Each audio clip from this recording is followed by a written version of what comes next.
Roger, liftoff and the clock has started. Yes, sir, reading you loud and clear. Roger, roll, Discovery. Discovery, roger, go from them. Good evening, everyone, and welcome to the April 29, 2020 edition of Space News.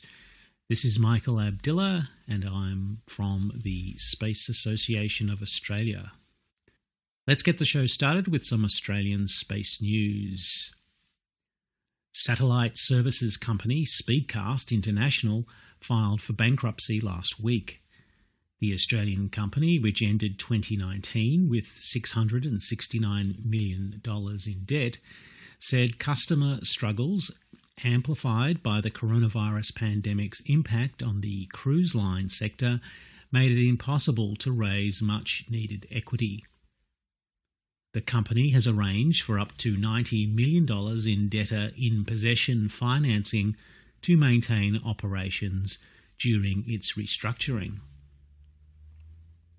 Speedcast leases capacity on more than 80 satellites to provide communications services for a variety of markets, some of which, like oil and cruise lines, have been hard hit by the pandemic. A telescope designed for tracking objects in Earth orbit has achieved a milestone in Australia. The US-developed Space Surveillance Telescope obtained first light, or its first images, since being assembled at a site in Western Australia. The telescope, designed to track and identify debris and satellites as high as geostationary orbit, was originally built by DARPA and operated in New Mexico for several years. The US Air Force later took over the telescope and moved it to Australia to provide coverage of the Southern Hemisphere. The telescope will undergo additional tests before entering regular service in 2022. And moving to New Zealand, Rocket Lab has signed up a Washington lobbying firm as it tries to win more government business. Rocket Lab has hired the government affairs firm DLA Piper, according to a lobbying registration form filed last week. The company is hiring the firm as it seeks to grow its US government business and become a dominant player in the dedicated small launch market. And turning to NASA. NASA is revamping its low Earth orbit commercialization strategy and restructuring how it is managed. In a webinar last week, Doug Lavaro, NASA Associate Administrator for Human Exploration and Operations, said a restructuring of his mission directorate would create a single office responsible for all commercial initiatives, including commercial cargo and crew. NASA has also appointed Alex McDonald, the agency's chief economist, as the program executive for Working with CASIS, the non-profit organisation that manages the International Space Station's US National Laboratory. Lavero said NASA would work harder to communicate its vision for LEO commercialisation to Congress, which provided just a tenth of the $150 million NASA requested for the effort last year. And turning to NASA's Commercial Crew Program. A NASA safety panel believes NASA's plan to launch a commercial crew test flight next month is still feasible. The Aerospace Safety Advisory Panel said while a few technical items needed to be completed before the May 27 launch of SpaceX's Crew Dragon spacecraft, carrying 2 NASA astronauts, the path forward appears feasible for the mission. The outstanding work includes finalising parachute testing and completing an investigation into an engine anomaly on a Falcon 9 launch last month. The panel also concluded NASA and Boeing have more work ahead to fix technical and organisational issues found during the uncrewed test flight of the CST-100 Starliner last December, and that flying a second uncrewed test alone will not be sufficient to resolve them. And moving to NASA's planetary and space science programs, scientists warn proposed cuts in NASA's Mars exploration program could jeopardise the broader effort. NASA's fiscal year 2021 budget proposal would end funding for the 2001 Mars Odyssey orbiter and cut funding for the Curiosity rover. Both missions are working well and were highly rated in a recent senior review of extended missions, scientists said at a recent meeting, adding they were surprised they were targeted for cuts. NASA officials have previously said overruns on the Mars 2020 mission forced austerity across the portfolio of other operating Mars missions. The proposed cuts and lack of approved missions beyond Mars 2020 put overall Mars exploration at risk, scientists said. Turning to the US Space Force. The US Space Force will begin accepting transfer applications on May 1st, but only from a select group of airmen. The Space Force said that Air Force officers and enlisted personnel in existing space career fields and select other career fields would be eligible to apply to transfer to the Space Force, with applications due by the end of May. The Pentagon has identified the small launch vehicle sector as one of the hardest hit by the coronavirus pandemic. Ellen Lord, the Defense Department's top procurement official, said last week that small launch, along with aviation and shipbuilding, are the sectors with the greatest pain points due to the economic fallout from the pandemic. The Pentagon's concerns about the small launch sector are supported by market data pointing to an inevitable shakeout in the industry that would have occurred regardless of the pandemic, analysts said. And the smallsat industry is seeking US government assistance to get through the pandemic. The Smallsat Alliance asked the Pentagon and Congress to increase investments in small satellite programs to shore up companies hit hard by the pandemic. Those investments, which the industry group said should be in the hundreds of millions of dollars, would support work on hybrid space architectures that combined commercial smallsats with traditional government satellites. The group, which represents about 45 companies, warned that the economic impact of the pandemic was making its members particularly vulnerable to bankruptcy or foreign takeover.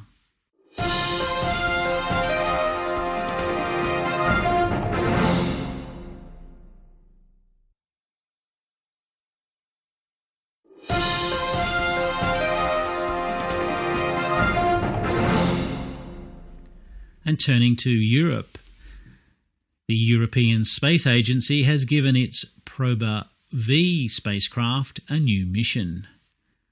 Proba-V was launched in 2013 to monitor global vegetation growth. With the Sentinel-3 satellites now handling that task, ESA will now use Proba-V for experimental applications such as tracking drought conditions in Africa. The spacecraft, designed for a 2-year mission, remains in good condition. And moving to Russia, Roscosmos says it's impossible that the crew that launched to the International Space Station recently were exposed to the coronavirus by a Russian executive. Evgeny Merkin, Deputy CEO and Chief Designer of RSC Energia, tested positive for COVID-19 recently and was seen at the launch close to Roscosmos head, Dmitry Rogozin, who was in turn near the Soyuz MS-16 crew before launch. A Roscosmos spokesperson said it was absolutely impossible Merkin could have infected the crew. NASA also was not concerned about any transmission, citing the quarantine the crew was in before launch, and said there were no plans to send coronavirus tests to the station. And moving to China, China's upcoming Mars mission will be named Tianwen-1. Tianwen, or Questions to Heaven, is a poem written by Qiu Yan more than 2,000 years ago. The China National Space Administration said the Tianwen name would be used for all future Chinese planetary exploration missions. Tianwen-1, which includes an orbiter, lander and rover, is scheduled to launch to Mars in July. And turning to Iran. Iran announced last week that it launched a small military satellite into orbit. The country's Revolutionary Guard said the three-stage Ghased rocket placed a satellite called Noor into an orbit 425 kilometres in altitude. It did not disclose details about Noor, including its size or mission. Iran had not previously disclosed development of Ghased, which the Iranian government said used a combination of liquid and solid fuel engines. The US military confirmed the launch, saying US Space Command was tracking two objects in orbit from the launch, the satellite and the rocket's upper stage. General John Hyten, Vice Chairman of the Joint Chiefs of Staff, said the US was watching the Iranian military satellite launch very carefully out of concerns that the rocket used for the launch could also be a long-range missile. And turning to commercial space and SpaceX. SpaceX successfully launched 60 Starlink satellites last week. A Falcon 9 rocket lifted off from the Kennedy Space Center in Florida and deployed the stack of Starlink satellites into low Earth orbit 15 minutes later. The Falcon 9 first stage, on its fourth flight, landed on a drone ship in the Atlantic. The launch means that SpaceX has more than 400 operational Starlink satellites in orbit, enough for the company to potentially start a limited service. SpaceX CEO Elon Musk, in a tweet after the launch, said a private beta of Starlink services would start in about 3 months, with a more public beta test of the service in 6 months. And SpaceX has filed an application with the FCC seeking to operate all its first-generation satellites in lower orbits.